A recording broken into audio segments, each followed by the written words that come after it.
A day in the life of a real estate ahente. Araw-araw na lang traffic. Hindi naman ako late. Kanina pa ako nasa baba.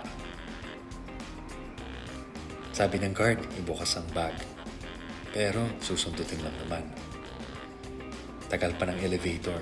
Kanina pa ako pindot ng pindot. Bakit kasi ang taas ng office? Oops, biometrics pa yung time in. Wala akong takas. Pero chill lang, better late than absent. Ano kaya? Pahinga o breakfast muna? Magsipag-sipagan na lang ako para di halata.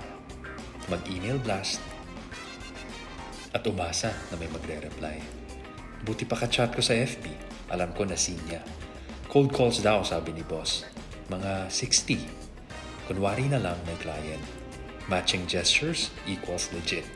So bawi ako sa work bukas. Kailan kaya ako makakabenta?